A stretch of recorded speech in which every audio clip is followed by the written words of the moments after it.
Good afternoon. I am Barbara Omstutz, President of the League of Women Voters of Central Delaware County. Our virtual hot topic discussion today on election law, process, and security with Jodine, Mayberry, and Jamie Mogil. All of us hope you and your family are staying healthy and safe during challenging times. The LWV-CDC is a nonpartisan civic organization. We neither support nor oppose candidates. Our mission is to inform you about issues facing our community, present different points of view, and provide you the knowledge and resources to make thoughtful choices about candidates, elections, and voting. Our league is dedicated to supporting your active participation in government and your work to influence public policy through education and advocacy. Before the panel begins, I would like to update you on a few league matters. Vote411.org has everything you need to know about voter registration, mail-in ballot applications, delivery of mail-in ballots, and candidates for the November 3rd election during COVID-19. All voters are encouraged to register to vote by mail-in ballots and file a mail-in ballot application as soon as possible. Once you receive your mail-in ballot, please deliver it as soon as possible to your local drop box or personally at a Delco Voter Services Center or at the Election Bureau in Media. The first wave of mail-in ballots is expected to be mailed to voters between the end of September and mid-October. We continue at the League to adapt to COVID-19 with all LWV-CDC events being delivered virtually by Zoom. Please note that our events require that you register first to receive a link. Please register under events on LWV-CDC.org and you will receive a link prior to the League event. 3 candidate forms in September and October are currently posted on our website. Please save the dates: September 16th for the 17th Pennsylvania Senate District, September 17th for the Pennsylvania House 65th District, and October 4th for the Pennsylvania House 166th District. Complete information on candidate forms are available on LWVCDC.org under the Events tab. Please register and submit a question if you're interested. On Wednesday, September 30th at 7 p.m., please join our program, Sorting Out News from Noise. Aaron Shirachman, Executive Director of PolitiFact of the Poynter Institute. We will discuss how the pros keep the internet a little bit more honest and how you can become your own fact checker at home. PolitiFact is the winner of the Pulitzer Prize in 2009 and is America's largest political fact-checking website.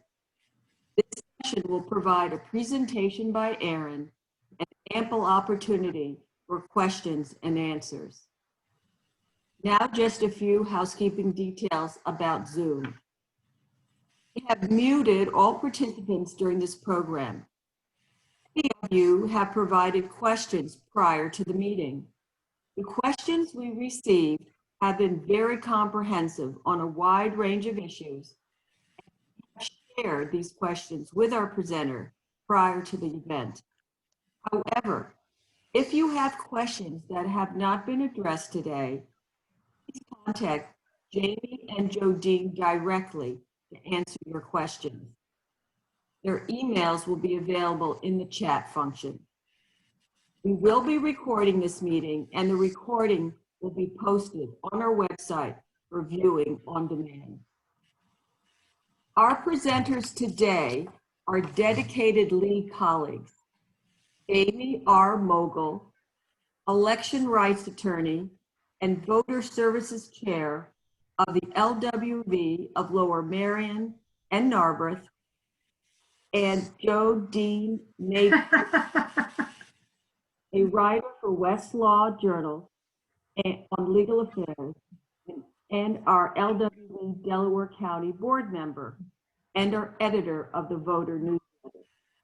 We are very fortunate to share their expertise on voting and elections with you today. Before we start the program, we will take a poll right now at the beginning and then again at the end of the program. You will see the poll on your screen once I launch it, and the results from the opinions of this audience. We will also have a second poll at the end of the program. It will provide some interesting results in how we are all feeling our level of security about this election. So I will now launch the poll.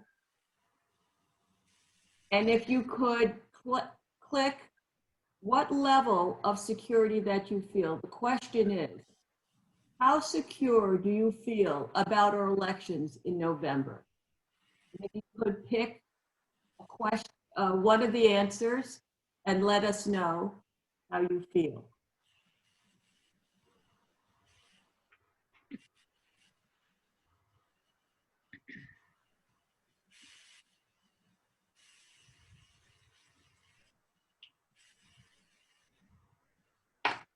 Okay. A couple more people are participating. Okay, well, it looks from the data here that we're somewhat secure, but we're not very secure. So I'm hopeful today, after we learn a couple more, about 40% of the audience is feeling somewhat secure. And our hope is today, that after you learn from our two presenters, that you'll have a higher level of security. Should we get started? Yes. All right. Jodine, should I start? Yes, please. All right, great. Well, thank you, Barbara, so much. And thanks for having Jodine and I think it'll be interesting, as already in our conversations, our perspectives are unique also around elections, given our backgrounds. And I just want to start by saying Jodine and I really want to make sure that this is a positive conversation. There is a lot of misinformation out there, but there are a lot of things to celebrate, including having universal vote by mail in a very much needed time. Those are the first election reforms in 80 years in Pennsylvania. We also have an auditable paper trail so that we can do audits of our elections, which we didn't have before.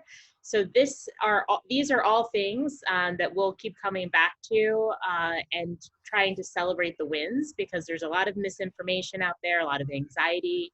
But again, that means people are engaged. We got 100+ questions just for this program today. And that to me says people are interested, they're engaged, and they're gonna vote, no matter how you choose to vote. So I think we'll kind of go through the basics and start broad. I think Jodine's gonna start and just talk about vote by mail, which I would say is probably the #1 topic of questions that we got today. So I'll let Jodine take it away. Okay, well, how do I enlarge the screen? How do I do that? Oh, okay. So from a journalist point of view, I want to dispel a couple myths. First of all, it's not really universal vote by mail, because the election bureaus are not sending out ballots to everybody. You have to apply. And there are an incredible number of safeguards involved. There's no way that this is going to be a massive fraud. So many states have been doing this safely for years. This is our first year, but we've learned a lot from the primary election, and I think that we're going to be we're going to be okay. So that you have to apply, and the best place to do that is at votespa.com, either for absentee or mail-in ballots. Do it right away if you haven't done it and you want to vote by mail. And once you get your ballot, fill it out and send it in right away as well. So there's some best practices about this. When you get your ballot, fill in the bubbles all the way. Don't put X's or check marks next to the candidate you want to vote for. Then fold it back up the way it came folded to you. Put it in the inner security envelope. Then put that envelope in what they call the declaration envelope, the envelope that you're going to send back. Sign and date that envelope, and either send it back or take it to your election bureau. And in Delco, we are going to have 2 satellite offices, one in Chester, I believe in City Hall, and the other in Upper Darby in the County Parks building. And look at this. We've got drop boxes. We have drop boxes, and the county election bureau is now going through the process of asking the municipalities if they'll accept them. We bought 50 of them, one for each municipality. A couple municipalities have said no, but hopefully the majority of them will take them. They'll be put in the municipal buildings. They'll be secure. Election bureau people will be coming around every day to collect the ballots. And at that point, the election bureau will have received your ballot. So if you're nervous about the post office, you can do it that way. Take it to the election bureau or use a drop box if we have a drop box. Now, the whole drop box question is in litigation and legislation, so we don't quite know right now what's going to happen. So just some follow-ups on vote by mail, since before we'll be talking a bit about drop boxes. So as Jodine said, you can apply online, votespa.com, and it will talk about both absentee and a mail-in ballot. And that's because under our code, absentee is part of our election code is part of our state constitution. So instead of going through the arduous process of amending our state constitution, the legislature expanded upon what we already had and included mail-in ballots, a no excuse mail-in ballot. So anybody is eligible to fill that out, and it will prompt you as to the question. So if you're absent from your typical polling place, your residence, whether that's military, work reasons, and so forth, or maybe school, it will prompt you to do an absentee. Very important, they are treated the same. There is this kind of misinformation about that. Again, you all will get a ballot in the mail, and Jodine went over kind of these best practices. Don't forget, fill in the bubble completely, no checks, no X's. Okay, it's not the time to get creative with your signature either. Use the signature you use all the time. That is the #1 reason ballots are rejected, and we'll talk later about canvassing and counting. And as far as satellite offices, I'm in Monco. Monco is working on that. We don't have anything set in stone yet, as Jodine said, that's part of pending litigation. We will not have as many drop boxes as Delco, but they are working on that as well. But Philadelphia will definitely have up to 17 if you include the 2 election offices of satellite offices, as well as numerous drop boxes as well. So there's a lot going on in the counties, but again, you can find all this information. You can go to votespa.com. You can also go online to your particular county election administrative offices. Important to remember, one county does not fit all, okay? Because every county is different in their administration of elections. That's how it works here in Pennsylvania in our 67 counties. So for instance, here in Monco and Delco, there are different voting machines than Philadelphia. So you can also find your voting machines. We'll talk about that later if you want to vote in person. But really important also, we got questions about this. Jodine and I were talking about it. Don't stress if you haven't gotten your ballot. Nobody's gotten their ballot yet, okay? I just want to repeat, do not freak out that you haven't gotten your ballot. The ballots still need to be certified. We got a question about this, about the pending litigation by the Democrats to remove the Green Party candidates from the ballot. I think it was yesterday.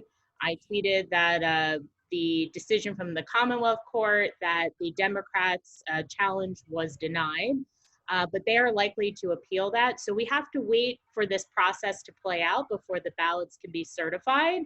But again, do not panic. The ballots will go out later this month, early October, and you'll have plenty of time to fill it out and promptly send it in. And again, yeah, go ahead, Jodine. I just got information that the Delaware County Election Bureau is currently today processing applications they received on August 18th and 19th. So that process is moving along really well. And there was a question about how many ballots were rejected in the primary. In statewide, there were 1.8 million ballots requested. Not all of them were voted, and 26,000 were rejected because either you didn't use the secrecy inner envelope, or you didn't sign the ballot. So those two things are very important. And if you're not sure about your signature, take a look at your driver's license. See how you signed it there. You probably signed your voter registration card the same way. So yeah, and I'll just say, actually, it was a lot more ballots than that were rejected. And as Jodine pointed out, make sure you sign it. Not all counties. For instance, I'm in a county that still does count ballots if it's not in the secrecy envelope, as long as it's signed and has that declaration envelope. So again, that's county by county. But again, best practices. Fill in that bubble, no X's, no check marks, fold it on the same creases, use the envelope, sign, and date it. We got asked about curing that. We'll talk a little bit about that later, but Jodine, I think you were going to talk about the post office and the implications, because we got some questions about the— Yeah, so we've gotten questions about how the post office slowdown will affect the mail-in process, and we don't really know. So that's why we're saying over and over and over again, as soon as you get your ballot, fill it out and mail it in, if that's the way you want to do it, or take it to the Election Bureau satellite offices or the drop boxes if we have them. And Jamie, you wanted to talk about the third-party mailers. Yeah, so we've gotten I've gotten text, emails, whether it's the league or myself in my private practice, about these third-party mailers. So you get them and they are sometimes legit. I know one group, the Center for Voter Information, has been sending out both applications to register and applications to vote by mail. I really want to emphasize, if you have already registered to vote, do not register again. I can't be clearer about that. You can check your registration status right on votespa.com, or if you have a relative or friend that doesn't have access to online, please help them. Do not apply again. And that also goes for applying for vote by mail. I mean, what I'm hearing from election administrators is that this is making so much more work at a time that they do not need additional work. So again, you can track your ballot. You can track your status for whether you applied for your vote by mail ballot. So if it says pending with general election 2020, that means you're good to go. It says pending because you haven't actually received your ballot yet. So please do not flood voter services and call them. Do not apply again. You are only making more work for yourself and the election administrators. And it's wonderful that these groups are doing this work, but again, you've already done the work. Don't make more work for the counties. Okay, and Jamie, you were going to talk about the process by which absentee ballots are deemed valid or invalid. Yeah, we got a lot of questions, as this is a concern about ballots being rejected. I want to put it in context, though, that this is the first major election and the first full year, okay, after the primary and now the general, that Pennsylvania has done this massive mail-in voting, okay, that we didn't have before. And it's in the midst of a pandemic, which nobody could have foreseen. And then also you have issues with potential defunding of the post office. It's really this perfect storm. So I want people to remember, we're going to be okay. We have these things in process, and the counties have learned from the primary. So what does it mean to have canvass? What is that? We got some questions about that. The canvass process is really that arduous process whereby ballots, the mail-in ballot, absentee ballot, they come and they're sorted, they're opened, and the signatures are verified. This is really the time-consuming part of canvassing. The other part is counting. So we got some questions about counting as well. And I want to note, the counting is actually the quickest part because it goes through a high-speed scanner in a matter of like seconds. So the counting actually isn't the hard part. But right now, that can only start at election day morning. There is legislation. We'll kind of get into that later. But the pending legislation for curing, and that right now we do not have a system. So say, for instance, your signature was rejected. For some unknown reason, you decide you're going to put your initials on there and not your full signature, which you should not do. Your ballot was rejected. Well, we do not have a system right now where that could be cured. The league, the state league, is part of litigation that they've brought to put that in place. But I think we're coming up very close to the timeline of, and certainly for the 67 counties now to do something in addition, even though we do agree with it to be able to cure, it may not happen. So that's another lawsuit to kind of look at.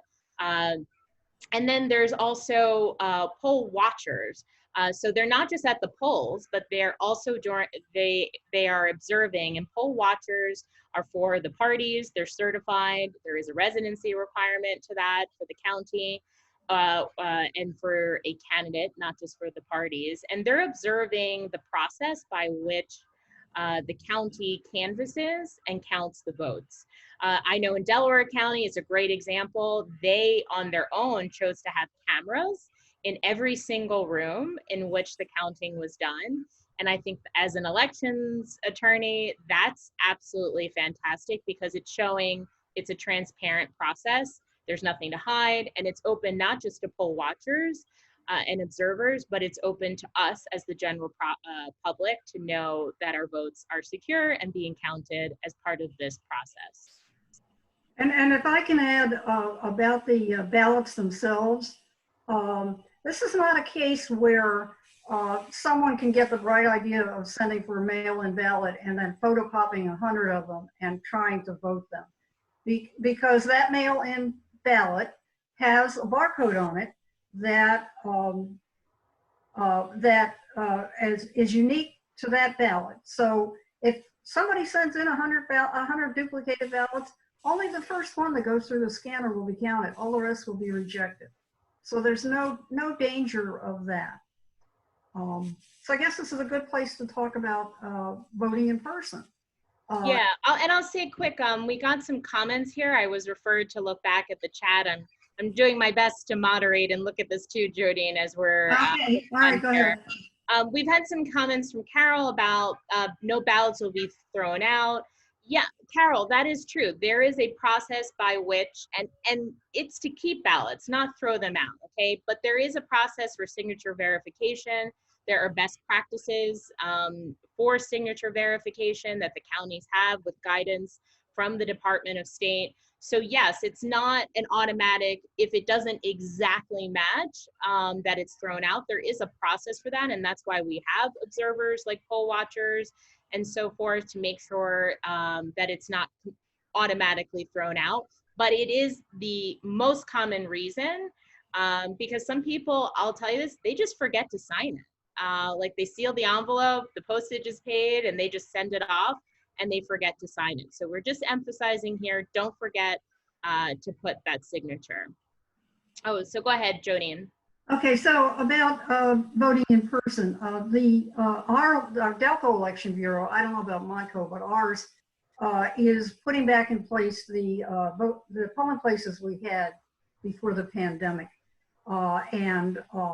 This might be a good place to say, please, if you know somebody who wants to volunteer to be a poll worker, please volunteer or ask them to volunteer. College students who are home, that would be a great thing for them.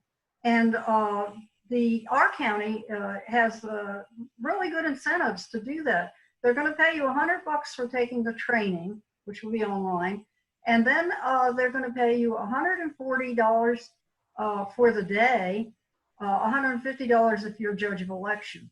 So that has increased considerably since last year. So anyway, and our pandemic numbers are holding steady. They look good.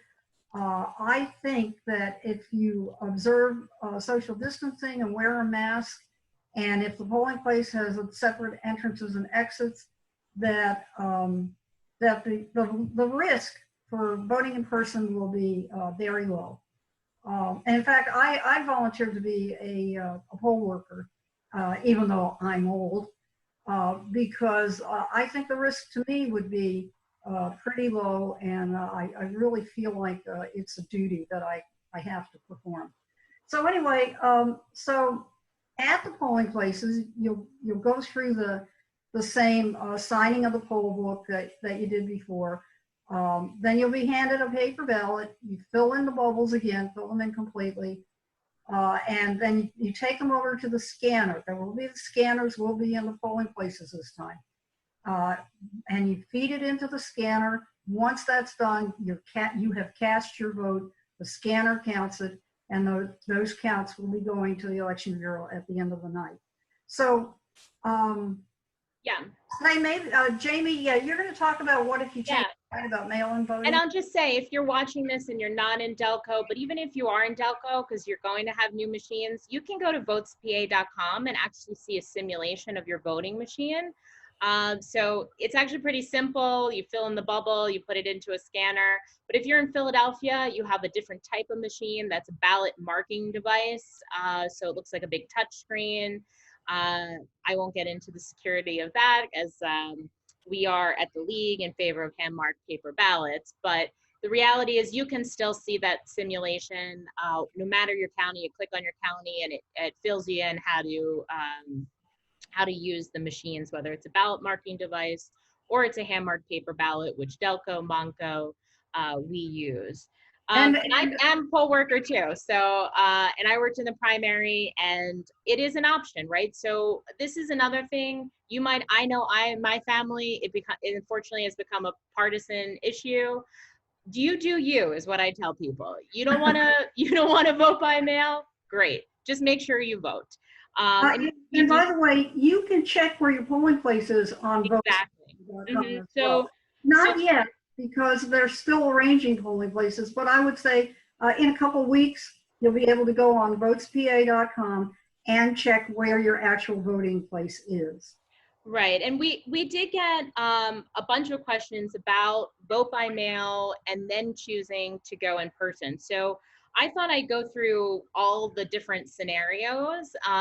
Not that I'd recommend them, because look, if you've applied to vote by mail, which I have, many others, including the president, the governor, all vote by mail, and you will have sufficient time. But what if you say, look, I want to go in person now? You have the option right now to cancel your vote by mail. Okay, that is done through the county. Again, that makes work for the county. But if you have time, you can do that right now. That's through your individual voter services.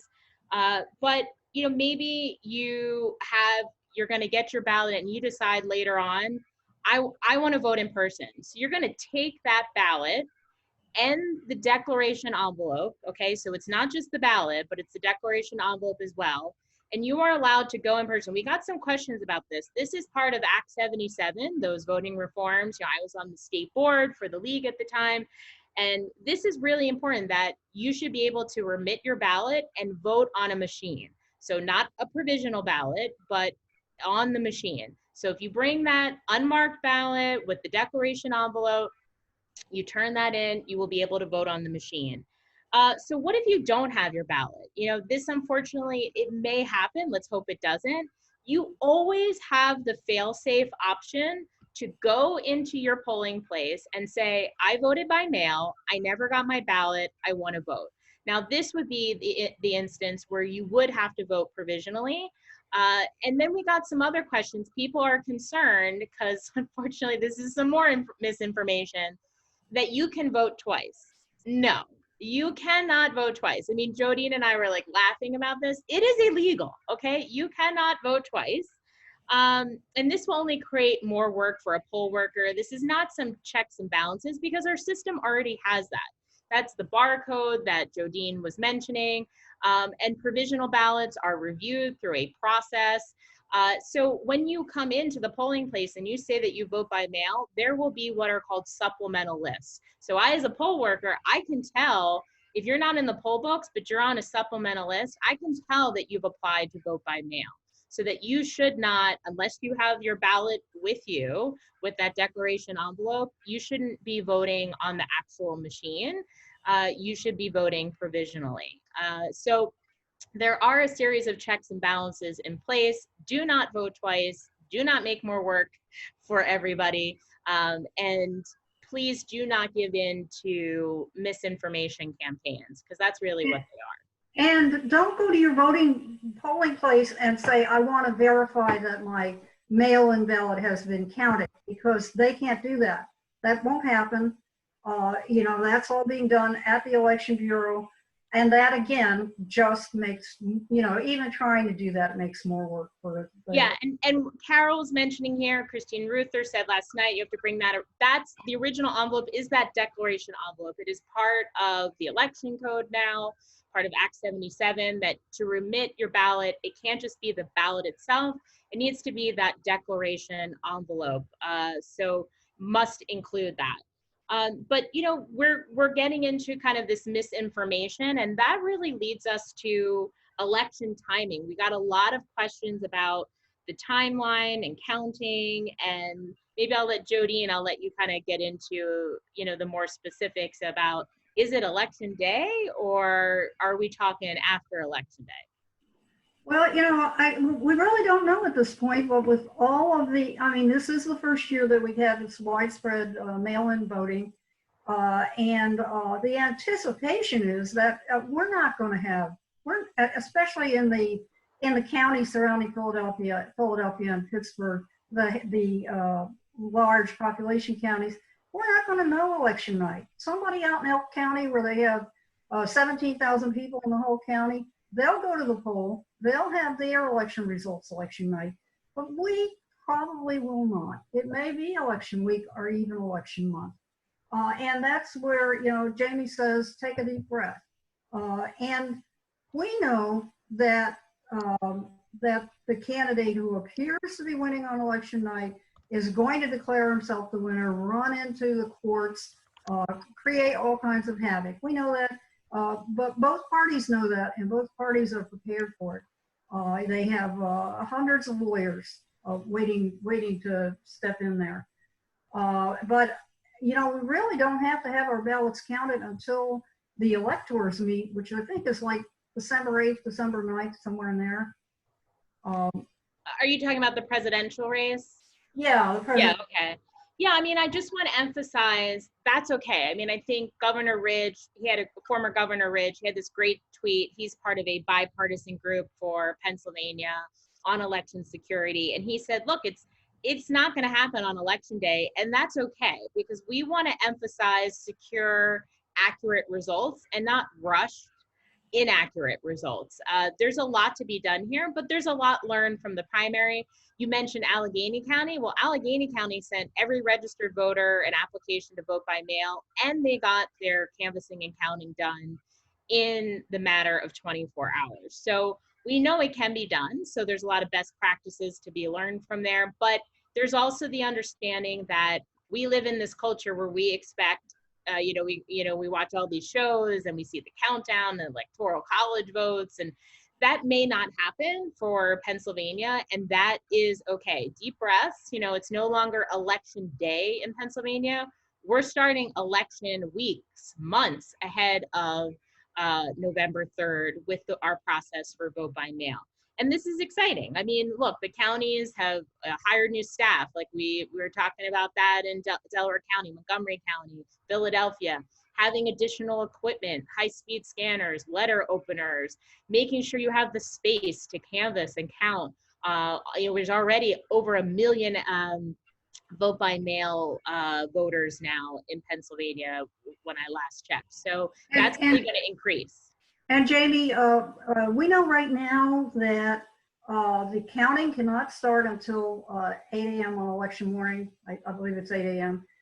But maybe this is a good place for you to talk about the legislation. Yeah, I think so much is up in the air right now. Yes, it is 7 a.m. on election morning that you can't start that process that I told you about, the canvassing and counting. The legislation would increase the timeline to start doing that. As far as the canvassing, we are not in favor of counting early. As I told you, that's the quick part because of possibilities for potential leaks or then swaying certain outcomes and then you have voter apathy. But that canvassing, that time period to be extended would be part of legislation. But unfortunately, the legislation also contains some things we don't agree with from the league perspective because they want to ban drop boxes. They would also like to waive the county residence requirement for poll watchers, which really could increase potential for voter intimidation, meaning people come from far away to come into Philadelphia and our counties, and we certainly do not want to increase that potential for that happening. So there's both good and bad. That's HB 2626, that means House Bill, that did pass. The Senate bill is Senate Bill 10, but we are being told that it is likely, and this is coming from the governor's mouth, that is likely to be vetoed. Governor Ridge, I mentioned, his group, they've also come out and said, you need to extend this time. You need to think about the practicalities of what our counties are going to be dealing with post-election in a major election. But right now, unfortunately, that has become a partisan power grab, and that's really not what our election should be about. And that curing that I mentioned before, that was also part. So there's both good and bad in these bills. But it is likely to be vetoed by the governor unless there's some deal making, which I can tell you always happens. It happens with Act 77. It happened with Act 12, which was subsequent to Act 77, which was which allowed for the consolidation of polls and other things due to COVID. So there's a lot going on, but there's also litigation. And I mentioned a couple of these cases. I mean, the big one, Jodine and I have talked about, the Democratic Party, that's gone straight now to the PA Supreme Court. The PA Supreme Court is the majority Democratic now. That's something to consider. And that's about drop boxes, right? So we need the election code. It doesn't specifically ban drop boxes, but it doesn't expressly allow for them, right? So it's what we call in the law a gray area. So we want to make sure that there's no gray area, and so that's one of the major lawsuits. The other one is that Green Party challenge. I know Carl asked here, if the ballots are being mailed out now with the Green Party candidate and they are later disallowed, then what? Well, Carl, that's why we wait for this process to play out. Unfortunately, it takes a bit of time.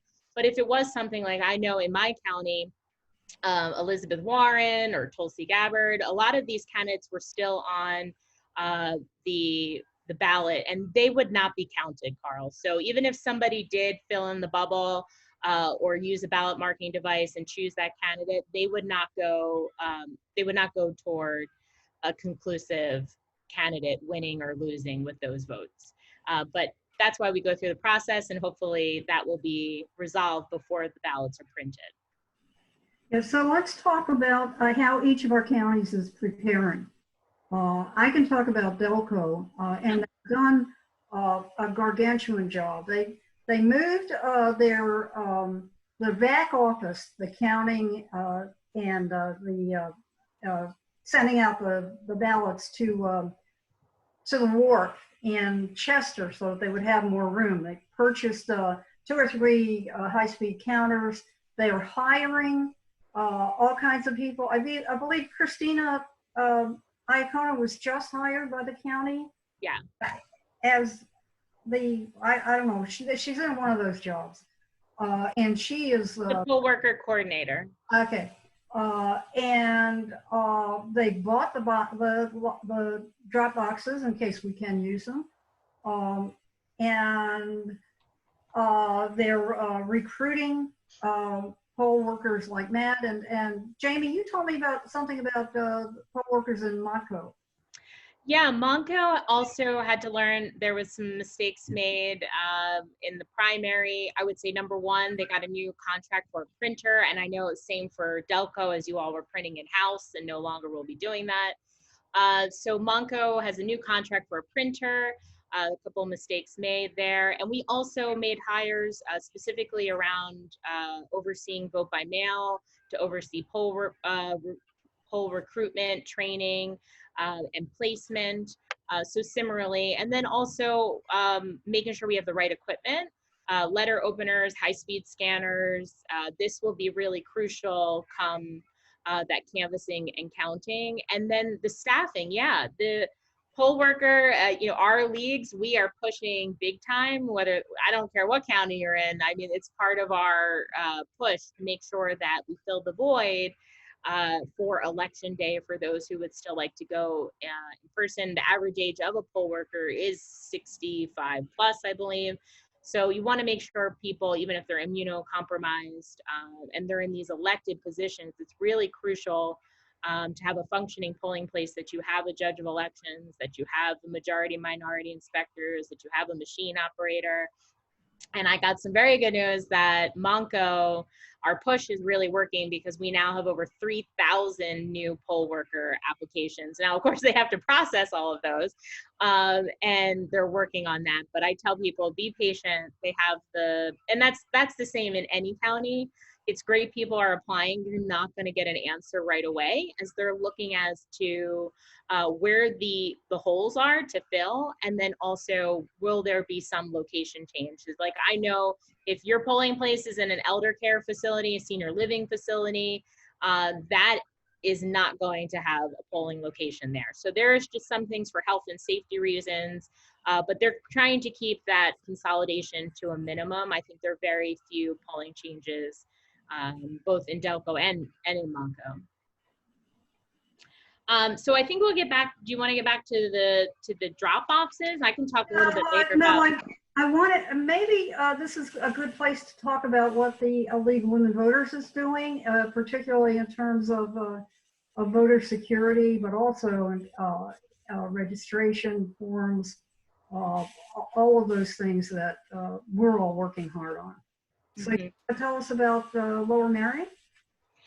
Oh, well, Lower Merion specifically, or, I mean, we're helping the county and so forth, but I just want to say we got one question. What is the minimum age to be a poll worker? Lynn asked that. Thank you, Lynn, for asking that, because even though you're ineligible to vote at 17, because you got to be 18 by November 3rd, you can be a poll worker as a 17-year-old. There are a bit more requirements under the election code. You have to be in good academic standing and get signatures from your parent or guardian and your academic supervisor, like a principal. But yes, and you get paid and you can be a part of the process. So that is the minimum age, 17, just a bit more requirements per the election code. So going back about what we're doing, I mean, gosh, there's a laundry list, but I would say, of course, a lot comes down to correct, trusted information. And that's across social media. You can follow the League of Lower Merion, LWV-LMN. I'll put it in the chat. I also post about statewide election stuff. I mean, elections are my thing, so I'm into it. I post things about it, like the lawsuits, the litigation, and we're doing everything really virtually. I think similar to what Barbara mentioned about the Delco League. Mhm. leagues, and that's including candidate forums, some of which we're co-hosting with you all. And then also virtual registration drives. There's a big competition amongst the high schools, so we're doing that here in Lower Merion, but we're also helping outside of Lower Merion to make sure that young people, which now outnumber registered voters over 64, our state is an anomaly, so it's really powerful. Young people are really taking their voice. And so we'll do voter registration drives. And then I would say make sure you are looking at trusted information. I can, if people have questions about that, about where I look at news, I don't watch any cable TV or any news at all, but I do read City and State PA, which is a link to statewide political news, and you can follow legislation right on the PA legislature website. So I'll let you talk a bit more about Delaware because I know you guys have a Okay. lot going on. Yeah, we're doing our usual thing. We sent out 1,000 postcards to addresses where we knew there was no registered voters. We are setting up voter forums. Candidate forums. And Radnor has recruited a number of interns to make short little videos telling people about how to apply for mail-in votes, and that we're putting on our social platforms. We're doing quite a lot, and I'm sure there's a lot I forgot, but please go to LWV-CDC.org if you want to see the whole thing. Maybe Jamie, they should have us back because so many things are in flux right now. Yeah, and that's also staying up to date. Yeah, and I know we started a bit later, so there's definitely a lot to talk with, and I'm trying to do the best I can to answer a lot of these questions that are coming in. Yeah, Jamie, will you talk a little bit about Protect the Vote? Yeah, so election protection, we got a lot of questions about that. I was 2018 election protection director for the state, and that is the coalition that the league is part of. That is a nonpartisan coalition of groups like Common Cause, the League, Lawyers Committee for Civil Rights, NAACP. There's a laundry list of them. And you can go to, I'm going to write this right now, protectthevote.net. And you can go to, and you can recommend this to other people. And that's 866-R-VOTE. That's a 24-hour-a-day voter hotline staffed by lawyers, non-lawyers. You really don't need to be a lawyer in Pennsylvania to give people voting information. And that's in several languages as well, so that there's voter accessibility for that information. And this Protect the Vote Coalition, I train thousands of people to be poll monitors. We've heard about poll watchers that are inside, that are for the party or a candidate, but poll monitors are for us. They're for voters. They're for everyday people, anybody. It's not about a party at all. It's to be outside to make sure there's no voter intimidation. If you hear things about voters being rejected, if you can help somebody find the registration information, to really encourage people to stay in line. We know that there will be 6 feet between people, so the lines may look very long and people might get discouraged and walk away. But if you're in line by 8 p.m., you get to vote in Pennsylvania. So these are things that poll monitors are trained for, and that's that protectthevote.net. You can sign up there. So there's plenty of things are being done. And I know my league, we have a phone line. The state league, when I was part of the state board, we have a phone line. I also will be on social media. I am a judge of elections as well as everything else, but we want to make sure that you have a resource. And that's this Election Protection Coalition is something that you can do. I know many people have asked us, what else can I do? And this is another thing. If you don't want to be a poll worker and be inside, maybe you want to volunteer and be a poll monitor. Yeah, and can I just say a word about another myth that we've been hearing about? There will not be police or U.S. attorneys or sheriff's officers at the polls standing over the poll workers and intimidating voters. The only legal officer that can be there is the elected constable for your borough or township. And they have to be outside. That's really important. That's part of the election code, Right. Jodine, as you noted. Yeah. So police that are will not not happen. That will not happen.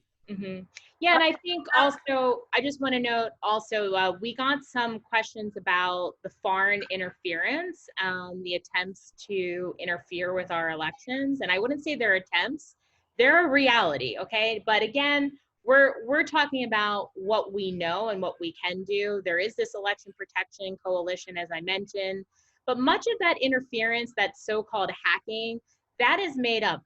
What really interfered with our elections is the social media and the misinformation campaigns, whether it's targeting one candidate or another, or even more recently, there was a robocall giving people misinformation about where to vote, not to do vote by mail.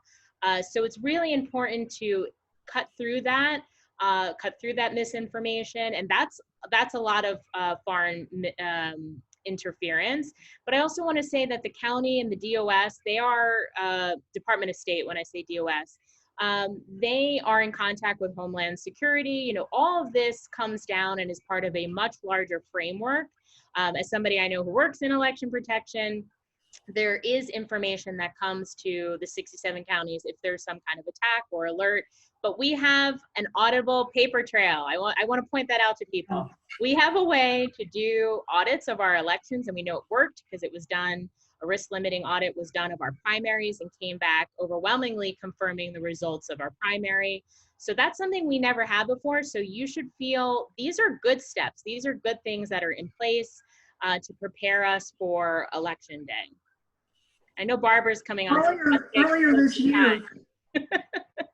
We must be getting close to time. I know we got started later and there's been a lot of questions, but I also want to encourage people, whatever you heard today and even more, you can email me. I'm going to put my email in there, but talk to your friends. You know, if even just you talk to one person after today's call and say, hey, I heard like we can audit our elections, and I heard like these are the first election reforms in 80 years. Like these are all good things. We need to encourage people to be positive because there's a lot of anxiety around this election.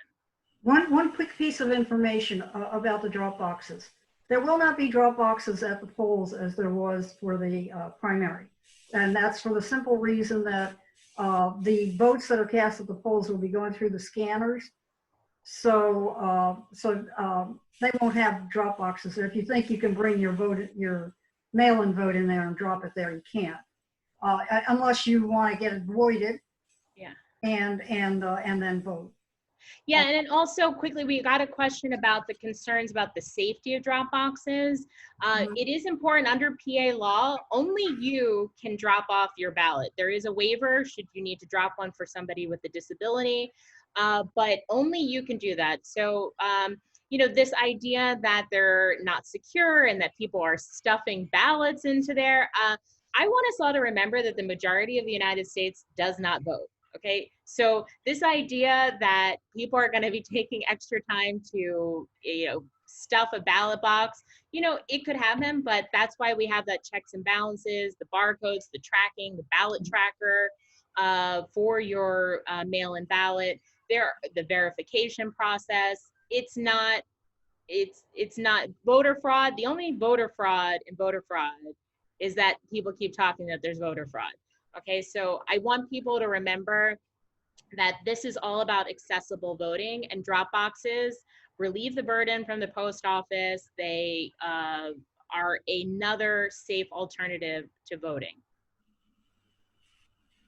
Yeah, and that's what I'm saying, and I'm sticking to it. So I know we're getting close to time, and I think, Jodine, do you have anything quick you want to say, or should we take the poll again? Because I'm very interested what people No, think. I think we've covered just about everything, but yeah, let's take a poll again. Barbara, you're on mute. Thank you. Thank you, Jodine. Oh, sorry.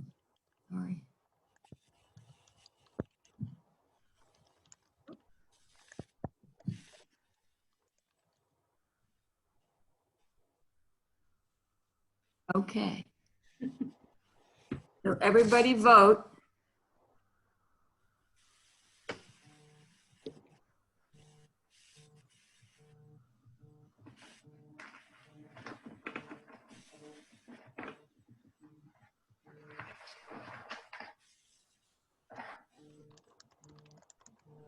So, Oh, wait, I didn't submit mine. Oh, yes, Jerry wrote in. I just want to, while we're getting the poll results, thank you, Jerry, for reminding us. You can also not only apply, register, but you can vote in person at your elections office. That's also part of Act 77.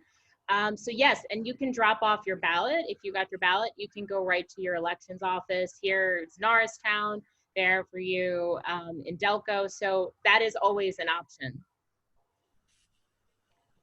Getting lots of okay, we have 39 out of 45 participants who voted. So there we Yay! are. Yay! Thank you, Great. Jodine. You did a great job. We're feeling a lot more secure after what we've learned this morning. So thank you. We got a question about that. Christine, I think we'll end with your question says, what can we share with others who are afraid their vote won't be counted, that it is secure, or maybe that it's not secure? I think you reiterate to them the things we talked about today, that the system does have checks and balances. You can track your ballot if they are voting by mail or if they're voting in person, that they're voting on machines that have an auditable paper trail that we didn't have before. And that there are ways to vote, and there are groups like the League fighting for accessible voting. Everyone will have an opportunity to vote, one way or another. So, Yeah, like I said, you do you, whether that's you want to vote by mail, and please, these timelines, October 27th, that is not your that is the official deadline to apply for vote by mail. Do not wait. If you're on here right now and you're thinking you want to vote by mail, do it now. Votespa.com, or as I like to call it, the Vote Spa. Visit the Vote Spa and get your application done. Great, Oh, hi, thank you. Mary's on here. Hi, Mary. Thank you both, Jamie and Jodine, for speaking to us today. And to our members and guests, we invite you to continue to join us in our Hot Topics discussions in the future and to consider becoming a member of LWV-CDC. We hope you have found this program educational, and please continue to seek out information on our website. We're actively updating it daily with new information that we're learning.